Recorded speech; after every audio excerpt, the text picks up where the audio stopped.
Janet, and you're watching another movie of the week. And the movie of this week was Jennifer's Body from 2009. So if you haven't watched it, watch it now. If you're new to Movie of the Week, as I talk about a movie here, you come and feel your thoughts. And in 2026, I'm doing the alphabet twice. So this is our J movie, Jennifer's Body. This is one of those like classic, iconic movies. Like there's just something about this like genre too, where it's like something like paranormal, supernatural is going on, and there's some queer stuff too. Like it sometimes doesn't have queer stuff. Sometimes it's just like something supernatural, paranormal going on. It's I would say this is not a low budget film. It's a little bit more than that. It's not like a super commercialized film, but I think it was somewhat commercialized when it came out. But a lot of times you get these like smaller budgety like horror as paranormal films. Like my company did one called Humanist Vampire Seeking Consenting Suicidal Person, and there's other ones that are not coming up to mind, but some of these films like they just like hit you a little bit harder. They're like more intriguing. They really like, it's like this specific genre gets you into it. Yeah, this is like one of the big ones of that, and because it also has that queer element as well, like it's something extra. It is strong. This is such a likable movie. I can't believe this is only my second time watching it. First off, let's talk about the cast. Totally forgot Adam Brody was in this movie. And it's also crazy too because the character he plays is so different than the characters he mostly plays. Like I feel like a lot of times his characters aren't exactly the same, but they have that little bit of like a good boy, good neighbor boy, like, you know, kind of OC, Gilmore Girls, and now his character Nobody Wants This. So it's a very different character than he usually plays. Amanda Seyfried, she is such a good actress. Like the way she was acting in this thing, like in general, she's such a good actress. And then Megan Fox, like this movie is because of Megan Fox and just the way she was acting.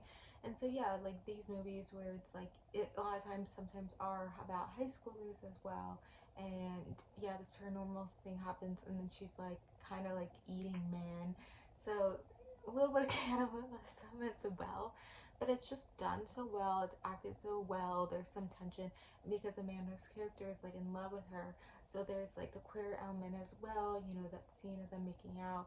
Like I think a lot of people were like loved that scene. You know, the lesbian community and whatever else. And then you know the iconic line where she's like, "I swing both ways" or "I go both ways." I don't think she uses the word swing. I think it's I go both ways. So yeah, this is a very iconic movie, and it's a specific genre, and it's something too where I don't watch a lot of horror movies. I get scared so easily, and technically this is in the element of horror, but it's something where it's like it's more of the paranormal than like jump scares, I guess, and like that's kind of something too with like psychological thrillers. Like technically it's a little bit horror, but it's like a different type of horror. I think like the jump scare horrors really get me. Psychological thrillers I think are next, but when it's like something like paranormal, like I love paranormal stuff. Like clearly if you watch my other videos, I am doing a review of every Supernatural episode. Like Supernatural is like my favorite show, and so it's always like I guess like some like the movie I was talking about that my company does is vampires, and like sometimes it's like a specific monster.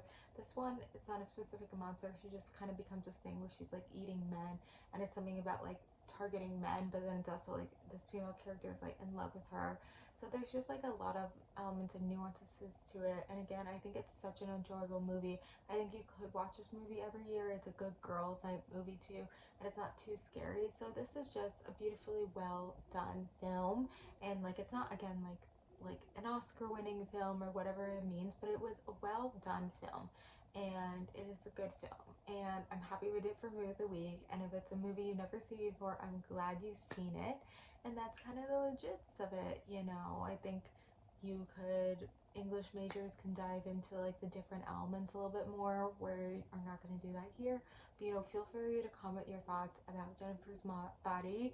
And if you've never seen this movie before, I'm glad you've seen it. I totally forgot about the beginning that she was like in that place, but yeah, I guess it kind of crazy that like she now kind of has that power. Anyway, I won't get into that element. Anyway, I'm gonna end it here, so comment below your thoughts. And then the movie for next week is Keeping Up with the Jonases. It's our K movie.